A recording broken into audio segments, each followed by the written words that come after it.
Hello dear learners, welcome back to Summary Spot. If you are new to this channel, welcome to Summary Spot. So in this video, we are going to discuss Advice to Youth by Mark Twain. Mark Twain's Advice to Youth എന്ന് പറയുന്ന work. It is a non-fictional work.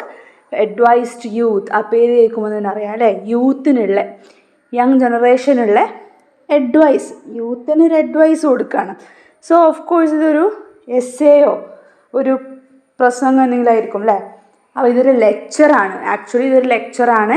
V can call it a lecture or an essay given by Mark Twain. അപ്പോൾ lecture എവിടെ വെച്ച് എപ്പോൾ കൊടുത്തു എന്നുള്ള time ലൊക്കേഷനൊക്കെ ഇപ്പോൾ unknown ആണ്. We don't know. Okay, anyway it is a work by Mark Twain.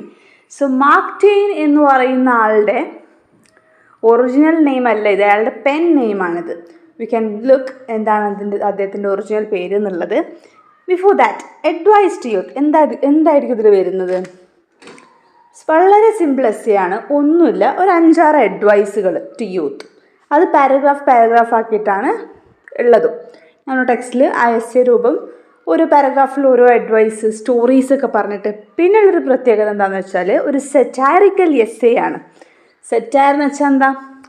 ആക്ഷേപഹാസ്യം അല്ലേ, ഒരാളെങ്ങനെ ഒരു പരിഹാസത്തിലൂടെയൊക്കെ ആൾക്കാരിലേക്ക് മാറ്റർ എത്തിക്കാൻ ശ്രമിക്കാം, കാര്യം എത്തിക്കാൻ ശ്രമിക്കാം. നേരെ ഒരാളെങ്ങനെ ഉപദേശിച്ചാൽ, ഉപദേശം അഡ്വൈസ് എന്ന് പറയുന്നത് പലർക്കും ഇഷ്ടമില്ലാത്തൊരു കാര്യമാണ്, എസ്പെഷ്യലി യങ് ജനറേഷൻ.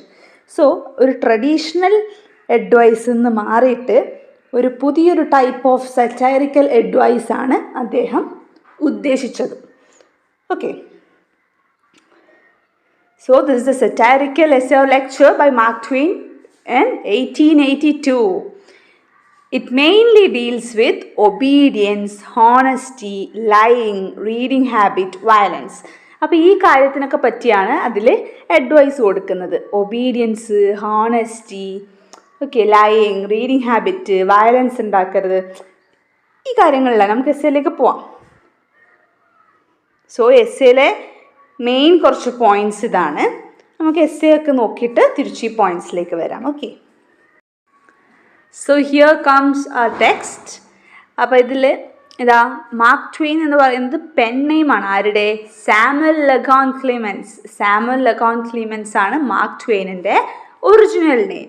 ന്യൂയോർക്ക് ടൈംസിലൊക്കെ അദ്ദേഹത്തിന് the greatest humorist the United States has produced എന്നൊക്കെ പറഞ്ഞിട്ടുണ്ട് അദ്ദേഹത്തിനെ കുറിച്ച്. ഓക്കെ, അപ്പോൾ ഒരു ഹ്യൂമറിസ്റ്റ്, ഹ്യൂമറിലൂടെയൊക്കെ കഥ അല്ലെങ്കിൽ മാറ്റർ പറയാൻ ശ്രമിച്ച ഒരാളാണ് Mark Twain. His important works are the celebrated jumping frog of Calaveras County. Okay, അപ്പം the celebrated jumping frog of Calaveras County എന്ന് പറയുന്നത്, അദ്ദേഹം ഒരു പ്രാവശ്യം ബാറിൽ ഇങ്ങനെ ഇരിക്കുമ്പം ആരോ ഒരു സ്റ്റോറി, ഒരു ജമ്പിങ് ഫ്രോഗിൻ്റെ സ്റ്റോറി, ചാടുന്ന ഒരു തവളയുടെ സ്റ്റോറി പറയുന്നത് കേൾക്കുകയാണ്. അതിലൂടെയാണ് the celebrated jumping frog of Calaveras County എഴുതുന്നത്. ഓക്കെ, അത് അങ്ങനെ ഒരു ഇൻസ്റ്റൻറ്റ് സക്സസ് ആയി. പിന്നീടുള്ള അദ്ദേഹത്തിൻ്റെ ഇമ്പോർട്ടൻറ്റ് വർക്ക്സ് ആണ് Life on the Mississippi, Connecticut Yankee in King Arthur Scott. Famous novels ആണ് ദ അഡ്വെഞ്ചേഴ്സ് ഓഫ് ടോം സോയറും അഡ്വെഞ്ചേഴ്സ് ഓഫ് ഹക്കിൾബെറി ഫിന്നും. Okay, adventures of Tom Sawyer 1876 1884 adventures of Huckleberry Finn. Okay, he was raised in Hannibal, Missouri. മിസോറിയിലെ ഹനിബാലിലാണ് അദ്ദേഹം വളർന്നത്. അതുകൊണ്ട് തന്നെ adventures of Tom സോയറിലും ഹക്കിൾബെറി ഫിന്നിലൊക്കെ ആ ഒരു സെറ്റിംഗ് അദ്ദേഹം കൊടുത്തിട്ടുണ്ട്. Now this is a lecture by Mark Twain നമ്മൾ പറഞ്ഞു. So before getting into the text, ഇതാണ് ആ lecture. Being told I would be expected to talk here എന്നൊക്കെ പറഞ്ഞിട്ടാണ് ആ ലെക്ചർ സ്റ്റാർട്ട് ചെയ്യുന്നത്. അപ്പോൾ ഞാൻ നിങ്ങളോടൊരു കാര്യം പറയട്ടെ. നിങ്ങളെ ടെക്സ്റ്റിൽ നമുക്ക് ഒരു എസ്പെഷ്യലി നോൺ ഫിക്ഷണൽ വർക്ക് നോക്കുമ്പം ഇതെന്താണെന്ന് പെട്ടെന്ന് വായിക്കുമ്പം മനസ്സിലാവില്ല. പക്ഷേ എന്താണ് ഇതിൽ പറയുന്നത് എന്ന് മനസ്സിലാക്കിയതിന് ശേഷം ഇതൊന്ന് വായിക്കുമ്പം ഒന്നും കൂടെ ക്ലിയർ ആകും. സോ ആദ്യം നിങ്ങൾ ടെക്സ്റ്റിൻ്റെ ലാസ്റ്റിലേക്ക് കൊടുത്തിട്ടുണ്ടാവും എന്താണ് ഈ എസ്സേയിൽ പറയുന്നത് എന്നുള്ളൊരു എക്സ്പ്ലനേഷൻ, ഗ്ലോസറി കഴിഞ്ഞിട്ട് കൊടുത്തിട്ടുണ്ടാവും. ഓക്കെ, അതൊന്ന് നോക്കിയിട്ട് ടെക്സ്റ്റിലേക്ക് വരികയാണെങ്കിൽ എനിക്ക് തോന്നുന്നു ടെക്സ്റ്റ് വായിക്കുമ്പോൾ നിങ്ങൾക്കൊന്നും കൂടെ എല്ലാം ക്ലിയറായി മനസ്സിലുണ്ടാവും. സോ നമുക്ക് ഈ ടെക്സ്റ്റിൽ എന്താ പറയുന്നതെന്ന് നോക്കാം about the lecture. Mark Twain's advice to youth is a satirical piece that cleverly subverts the traditional tone of moral guidance often given to young people. Okay, നമ്മൾ പറഞ്ഞു ട്രഡീഷണൽ അഡ്വൈസിൽ നിന്നും ഡിഫറെൻ്റ് ആയിട്ടൊരു ക്ലെവർലി ഒരു സെറ്റാരിക്കൽ പീസാണ് മാർക്ക് ട്വെയിൻ ഉണ്ടാക്കിയത്. Okay, അത് നമുക്ക് ആ എസ്സേ വായിക്കുമ്പോൾ മനസ്സിലാവും. Instead of offering earnest advice, Twain uses irony to expose the hypocrisy and absurdity of social expectation. He begins with seemingly conventional wisdom such as advising youth to obey their parents. Okay, first advice എന്ന് പറയുന്നത് to obey their parents ആണ്. അതിലൂടെ അദ്ദേഹം ഇങ്ങനെ start ചെയ്യുന്നുണ്ട്. Okay, ഓരോ ഹ്യൂമറിക്കൽ ട്വിസ്റ്റും സ്റ്റോറീസും ഒക്കെ പറഞ്ഞിട്ട്. Okay, anyway through the lecture he means that growing up is a complex process and that one needs to be self-reliant in thoughts to grow up to be strong and independent individuals. അപ്പം growing up, വളർന്നു വരിക എന്ന് പറയുന്നത് ഒരു complex പ്രോസസ്സാണ്. അപ്പോൾ ഒരാൾ self reliant ആവണം, അയാൾക്ക് വേണ്ട കുറച്ച് ഗുണങ്ങളുണ്ട് സ്ട്രോങ് ആൻഡ് ഇൻഡിപെൻഡൻറ്റ് ഇൻഡിവിജ്വൽസ് ആയിട്ട് വളർന്നു വരണമെങ്കിൽ. Okay, so the context that Twain enumerates in his speech are real life incidents that the youth can connect with. Okay, യൂത്തിന് കണക്ട് ചെയ്യാൻ പറ്റുന്ന കുറച്ച് റിയൽ ലൈഫ് ഇൻസിഡൻസ് ഒക്കെ അദ്ദേഹത്തിൻ്റെ എസ്സേയിലുണ്ട് എന്നുള്ളത്. Now will go back to the essay. So സിമ്പിളായിട്ട്, essay ആയിട്ടാണ് ഇത് എഴുതിയിട്ടുള്ളത്, but actually it's a lecture. Okay, അപ്പം സിമ്പിളായിട്ട് നോക്കുകയാണെങ്കിൽ ഓരോ പാരഗ്രാഫും വളരെ സിമ്പിളായിട്ട് പറയുകയാണെങ്കിൽ ഫസ്റ്റ് പാരഗ്രാഫിൽ അദ്ദേഹം ഒരു ഇൻട്രൊഡക്ഷൻ, ഞാനങ്ങനെ സംസാരിക്കാൻ പോകാനുള്ളൊരു ഇൻട്രൊഡക്ഷൻ കൊടുത്തു ലെക്ചറിന്. സെക്കൻഡ് പാരഗ്രാഫിൽ ഒബേ യുവർ പാരൻസ് എന്നുള്ളതാണ് ആ ഒരു പാരഗ്രാഫിൽ കൺവേ ചെയ്യുന്നത്. തേർഡ് പാരഗ്രാഫിൽ be respectful to your superiors എന്നുള്ളൊരു കാര്യമാണ് ഡിസ്കസ് ചെയ്യുന്നത്. അടുത്ത പാരഗ്രാഫിൽ go to bed early get up early എന്നുള്ള കാര്യമാണ്. Then never handle firearms എടുക്കരുത്, വയലൻസ് ഒന്നും പാടില്ല എന്നുള്ള രീതിയിലാണ് അടുത്തത്. അതൊരു സ്റ്റോറിയിലൂടെ ഒക്കെ ഇങ്ങനെ പറയുന്നുണ്ട്. ദെൻ ലാസ്റ്റ് പാരഗ്രാഫിൽ he encourages young to read, വായിക്കുന്നതിനെ പറ്റി, റീഡിങ്ങിനെ പറ്റിയാണ് പറയുന്നത്. That are the main things in each paragraph. എന്നിട്ട് പിന്നെ ലെക്ചർ എൻഡ് ചെയ്യാണ്. Okay, so these are the important points. ഈ ഓരോ പോയിൻറ്റ്സ് കിട്ടിയാൽ തന്നെ പിന്നെ നിങ്ങൾക്കത് ഇലാബറേറ്റ് ചെയ്യാൻ പറ്റും. അപ്പോൾ ഈ കാര്യങ്ങളാണ് ഈ ഒരു ലെക്ചറിൽ വരുന്നത് എന്നുള്ളത് മനസ്സിലാക്കുക. Okay, now let's go through the lecture. Being told I would be expected to talk here, I inquired what sort of talk I ought to make. Okay, അപ്പം അദ്ദേഹം സംസാരിക്കുമെന്ന് പറഞ്ഞൊരു സ്ഥലത്തേക്കാണ് അദ്ദേഹം ലെക്ചർ ചെയ്യാൻ പോകുന്നത്. അപ്പം പറഞ്ഞതുപോലെ ഇവിടെ സംസാരിക്കണം, അപ്പോൾ എങ്ങനെ ഞാൻ സംസാരിക്കുമെന്നുള്ളത് ഞാൻ ചിന്തിച്ചു. They said it should be something suitable to youth, something didactic, instructive, or something in the nature of good advice. യൂത്തിന് പറ്റിയ എന്തെങ്കിലും ഗുഡ് അഡ്വൈസ് ആവണമെന്ന് അദ്ദേഹത്തിന് ലെക്ചറിന് വിളിച്ചവർ പറഞ്ഞിട്ടുണ്ട്. Very well, I have a few things in my mind which I have often longed to say for the instruction of the young, for it is one's tender early years that such things will best take root and be most enduring and most valuable. Okay, എനിക്ക് യൂത്തിൻ്റെ അടുത്ത് പറയാനായിട്ട് വെച്ച കുറച്ച് കാര്യങ്ങളുണ്ട് എന്ന് പറയാണ്. Okay, first then I will say to you my young friends, and I say it beseechingly, urgently. അപ്പം അങ്ങനെ ഓരോരോ കാര്യങ്ങൾ പറഞ്ഞു തുടങ്ങുകയാണ്. So always obey your parents when they are present. അപ്പോൾ ഓൾവേസ് ഒബേ യുവർ പാരൻസ് എന്ന് മാത്രം ഒരാളോട് ഇങ്ങനെ ലെക്ചറിൽ പറഞ്ഞാൽ അയാൾ ചിലപ്പോൾ മൈൻഡ് ചെയ്യണമെന്നില്ല. എസ്പെഷ്യലി യൂത്ത്, പാരൻസിനെ ഒബേ ചെയ്യാം, ഓക്കെ, ആ ഒരു സെൻസിലെടുക്കും. So what did he say? Always obey your parents when they are present. അവരുള്ളപ്പോൾ അവരെ ബഹുമാനിക്കുക, അവർ പറയുന്നത് കേൾക്കുക, അവരെ ഒബേ ചെയ്യുക എന്ന് പറഞ്ഞു. സോ എല്ലാവരും ഒന്ന് ചിന്തിക്കൂലേ, ഒന്ന് ചിരിക്കും, അവരുള്ളപ്പോഴോ, അപ്പോൾ അല്ലാത്തപ്പം ഒബേ ചെയ്യേണ്ടേ എന്നുള്ളത്. അതാണ് അദ്ദേഹം ഈ എസ്സേ കൊടുത്തൊരു സെറ്റാരിക്കൽ ടോൺ എന്ന് പറയുന്നത്. This is the best policy in the long run because if you don't they will make U. അപ്പോൾ അതൊരു കോമഡി ആയിട്ട് പറയുകയാണ് അല്ലേ. അപ്പം ഇതാണ് നല്ലത്, അവരുള്ളപ്പോൾ അവരെ ഒബേ ചെയ്യുക, ഇല്ലെങ്കിൽ അവരെന്ത് ചെയ്യും, ഒബേ ചെയ്യിപ്പിക്കും. They will make U.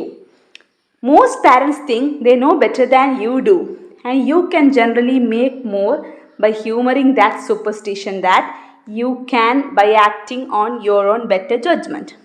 എന്താ പറയുന്നത്, അധികം പാരൻസും വിചാരിക്കുന്നത് കുട്ടികളെക്കാളും അവർക്കാണ് അവരെ കുട്ടികളെ അറിയുക എന്നുള്ളത്. Okay, be respectful to your superiors seniors respect ചെയ്യുക. If you have any also to strangers and sometimes to others. നിങ്ങൾക്ക് superiors ഉണ്ടെങ്കിൽ സ്ട്രേഞ്ചേഴ്സിൻ്റെ അടുത്തൊക്കെ ബി റെസ്പെക്ട്ഫുൾ എന്ന്.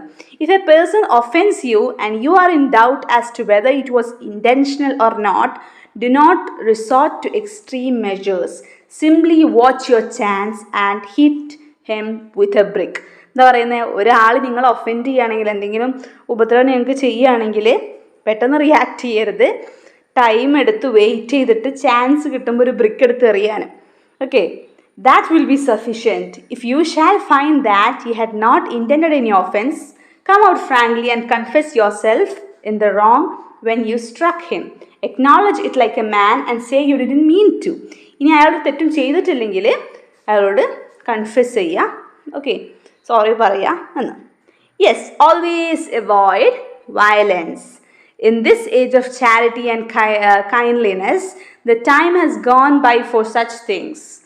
Leave dynamite to the low and unrefined.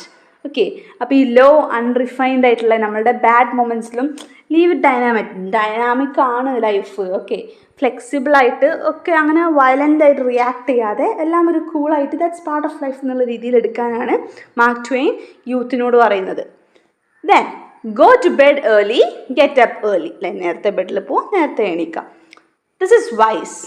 Some authorities say get up with the sun. Some say get up with one thing, others with another. ചിലർ പറയും സൂര്യൻ ഉണരുമ്പോൾ എഴുന്നേൽക്കാൻ, ചിലർ വേറെ എന്തിനെങ്കിലും കൂടെ എഴുന്നേൽക്കാൻ പറയും എന്നൊക്കെ കോമഡി ആയിട്ട് പറയുകയാണ്. But a lark is really the best thing to get up with. പക്ഷെ ലാർക്കാണ് ഏറ്റവും നല്ല തിങ് എഴുന്നേൽക്കാനുള്ള. It gives you a splendid reputation with everybody to know that you get up with the lark. And if you get the right kind of lark and work at him right, you can easily train him to get up at the 9:30 every time. It's no trick at all. എന്താ പറയുന്നത്, Lark എന്ന് പറഞ്ഞാൽ എന്താ, നേരത്തെ എണീക്കുന്ന ഒരാളെയാണ് Lark എന്ന് പറയുന്നത്, നേരത്തെ എണീറ്റ് കാര്യങ്ങൾ ചെയ്യുന്നത്. അപ്പം അങ്ങനെ ഒരാളുടെ കൂടെ എണീക്കുന്നതായിരിക്കും ബെസ്റ്റ് തിങ് എന്ന്. And if you get the right kind of lark and work at him right, you can easily train him to get up at 9:30. അങ്ങനെ നിങ്ങൾ അയാളുടെ കൂടെ എന്നും രാവിലെ എഴുന്നേൽക്കുകയാണെങ്കിൽ നിങ്ങൾക്ക് അയാളെ ട്രെയിൻ ചെയ്യാം. എന്തിന്?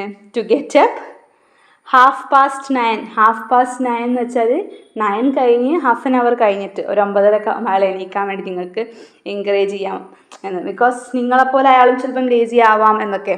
It's no trick at all. ഒരു കോമഡി, ഒരു സെറ്റാരിക്കൽ രൂപത്തിൽ പറയുകയാണ്. Anyway what he meant is to go to bed early and get up early. Then never handle firearms carelessly. Firearms ഒന്നും കെയർലെസ്ലി ഹാൻഡിൽ ചെയ്യരുത്. അതിന് അതേ ഒരു story പറയുന്നുണ്ട്. The sorrow and suffering that have been caused to the innocent but heedless handling of firearms by the young.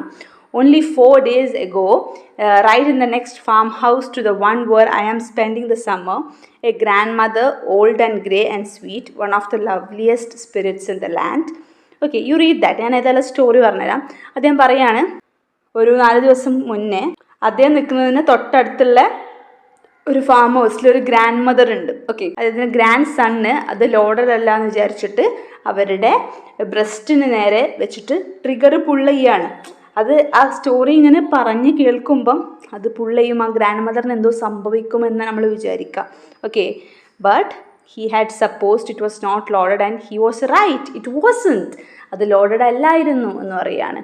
പക്ഷേ mark Twain കേട്ടതിൽ loaded അല്ല എന്ന് ഇങ്ങനെ കണ്ടതിൽ ഒരു സ്റ്റോറി മാത്രമാണത്. Because may be it might be loaded. അപ്പോൾ firearms വെച്ച് deal ചെയ്യുമ്പം ശ്രദ്ധിക്കണം എന്ന് പറയാം. നമുക്ക് സ്റ്റോറി വെച്ച് നോക്കാം അല്ലേ.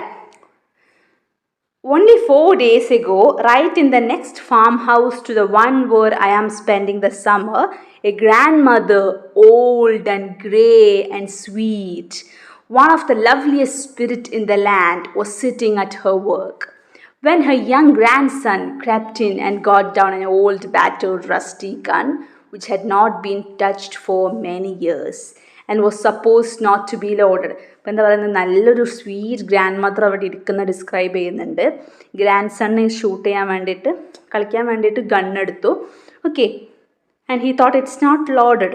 In her fright, she ran screaming and pleading toward the door on the other side of the room. Grandmother പേടിച്ചോടി. But as she passed him, he placed the gun almost against her very breast and pulled the trigger. അപ്പോൾ ബ്രസ്റ്റിൻ്റെ അടുത്ത് വെച്ച് trigger pull ചെയ്തു. But okay, and he was right, it was ഇത് loaded അല്ലായിരുന്നു. ആ കുട്ടി വിചാരിച്ചത് ശരിയാണ്, ആ കുട്ടി ലോഡഡ് അല്ലാന്ന് വെച്ച് കളിക്കാൻ വേണ്ടി ചെയ്തതാണ്. ഓക്കെ, എനിവേ ഗ്രാൻഡ് മദർ ഒന്ന് പേടിച്ചു. So there wasn't any harm done. It is the only case that kind I ever heard of. അപ്പോൾ അങ്ങനെ ലോഡഡ് അല്ലാത്ത ഒരു കേസ് അത് എങ്ങനെ രക്ഷപ്പെട്ടു എന്ന് വിചാരിക്കാം. Okay, therefore just the same, don't you meddle with old unloaded firearms. They are the most deadly and unerring things that have ever been created by man. You don't have to take any pains at all with them. You don't have to have a rest. You don't have to have any sight on the gun. You don't have to take aim even. നിങ്ങളത്